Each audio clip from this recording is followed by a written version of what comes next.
What if I told you the modern police didn't start as guardians of public safety, but as slave patrols? That the badge was born not to protect freedom, but to preserve property? Before you believe the myth, let's look at the real blueprint.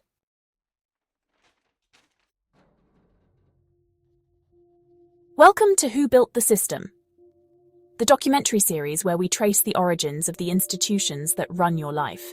In this episode, the police, where they came from, what they were built to do, and how that history still shapes your world today.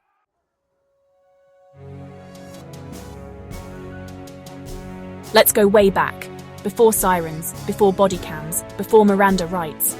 There were watchmen, night guards, enforcers hired by kings and merchants. In ancient Mesopotamia, rulers employed men to maintain order, but not to protect citizens. They protected the elite, the property, the power. Fast forward to the 17th century.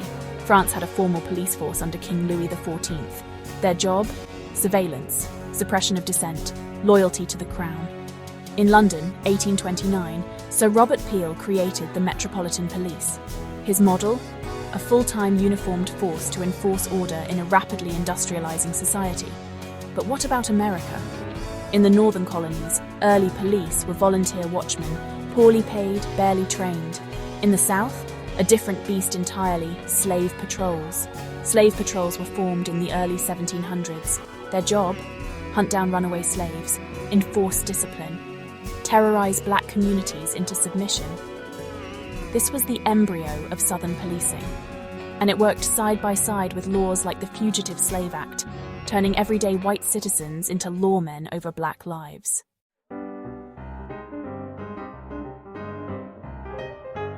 So, what does that mean today? It means that policing in America was never just about keeping the peace.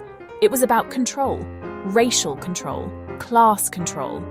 From quelling labor strikes in the North to enforcing Jim Crow in the South, the police became a tool not of public service, but of power maintenance.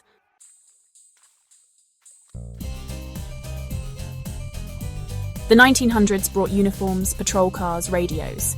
But the mission, largely the same. In the early 20th century, police forces were used to break up union protests. Strike a picket line, you might catch a baton. Then came Prohibition.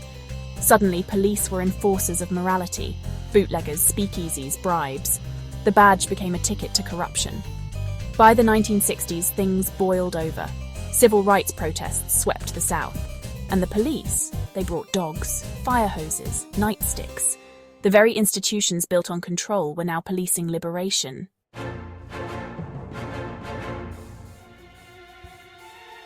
Today, US police forces are heavily militarized. Millions in funding go to tanks, body armor, surveillance. The war on drugs became a war on black neighborhoods.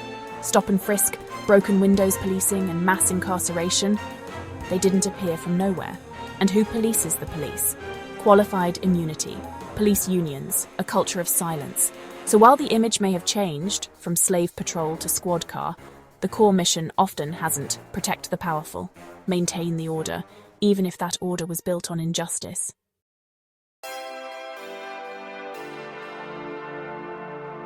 Now ask yourself, can you reform a system that was never built for justice in the first place? In our next episode, who invented the military? From tribal defense to global empires, we trace how war became business and who profits most. Like, subscribe, comment your thoughts, follow Who Built the System for new episodes weekly.